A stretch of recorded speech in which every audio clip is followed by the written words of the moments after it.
So for the rest of this talk, what I'm going to do is I'm going to talk through the exceptions that are discussed in your subject guide, the exceptions to this general rule that's set down in Milroy and Lord.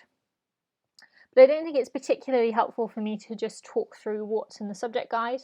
What I'm going to do instead, and I encourage you to do, is we're going to talk through a scenario of where I might have, I'm going to say, a painting. There you go. That's the painting on my wall that's just behind the desk. It was done by my grandfather, but let's say it was done by like an artist who could, sell things. No disrespect to my grandfather, but he was not a famous artist. He was just a hobby artist. So let's talk about my painting. Let's say that it's an expensive painting and I'm a very wealthy person and it hangs in my gallery. And let's say I try and give my painting away as a gift to my nephew. And I don't do it properly, I don't constitute it properly.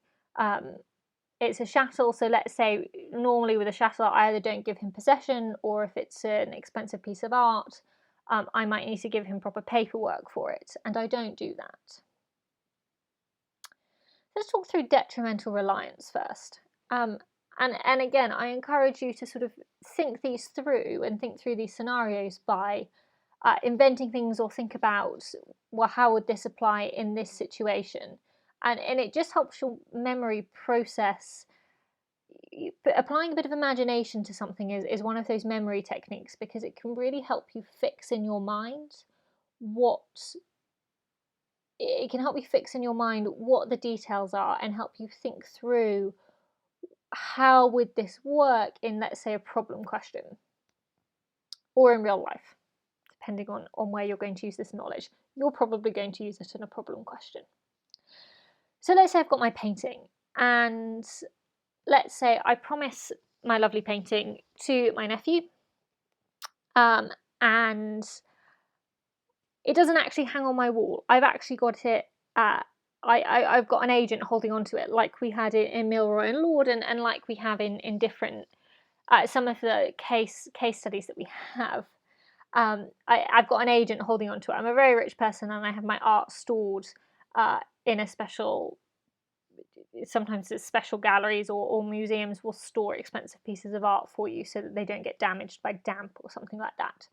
So let's say I don't actually have possession of it, and I don't give my nephew possession of it either, which would mean as a chattel, well, it's probably not, it might not be constituted properly because we don't have possession or something symbolising possession being given over. Let's say I promise the painting to him, and on reliance of that, he then goes off and he goes to, let's say, the art gallery that is currently storing my painting, and he pays them quite a lot of money to do some restoration work on the painting because he thinks it's going to be his. And I either die or I don't give him the painting. Equity will not assist a volunteer, as in Milroy and Lord, but here we have an element, a different element here that gets equity interested, and that's detrimental reliance. My nephew has expended money to repair or restore this painting in reliance of the fact that the painting will be his. So he's got an element of detrimental reliance here. He's got an element of proprietary estoppel. And so equity gets involved and says, well, actually, there is a gift here. And so my painting actually is now held on trust by me for my nephew because he's detrimentally relied and he has this right of proprietary estoppel. The final rule, and I'm going to deal with it here, is unconscionability, because I've seen some commentators argue that actually unconscionability is going one step further than detrimental reliance. In detrimental reliance, it often needs to be wrong for me to not give him the painting, or a mistake for me to not give him the painting, and he needs to have relied on it to his detriment. So here he's expended money. But when we talk about a Pennington and Wayne situation where we've only got unconscionability, some commentators just see that as a step back. So we don't actually need this detrimental reliance. We just need it to be wrong that I hadn't given the painting to him in the first place, or I had failed to give the painting to him, and now he has to go to the courts and say, well, this painting is actually mine. So unconscionability is slightly different. So let's say instead I had promised him this artwork because it was actually inherited from my mother, who was his grandmother.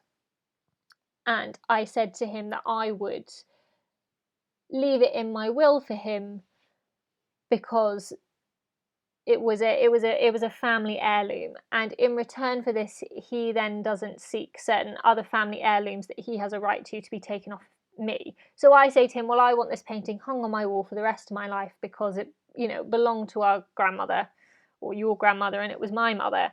And he says, that's fine. But could you leave this to me in your will? And I say, yes, that's absolutely fine. It's a piece of family history, and perhaps I don't leave it to him in my will, or I write a will that does leave it to him, but I don't meet the formalities of a will, so I don't have two witnesses. So I meant to do it, but I didn't quite manage it. And that might be he might have an argument here that it would have been unconscionable of me not to have given him the painting because there was this extra element in there. It's not just an outright gift, it's a gift for a reason.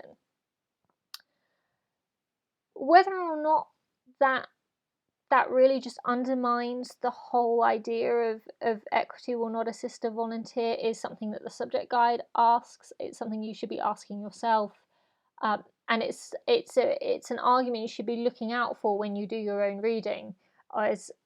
Are the commentators giving you interesting or substantive reasons that maybe you could argue to say, yes, this is different. Unconscionability is this extra element that equity needs to take into account, and so Milroyd and Lord stands in most cases. But then, if we've got this unconscionability element, then equity actually can assist in this situation. It's not just about a volunteer. It's about something else. It's about something moral, about something just. But then you might say, well, surely if you promise anything and you don't give it, there's a moral element here that the promiser should make good on that promise. And so where does unconscionability fall, and how far does it go? Interesting question, and it's one that the law doesn't really answer, the textbooks don't really answer, and it's something that you might get in an essay question. So do think about that and keep an eye out for that issue in your reading.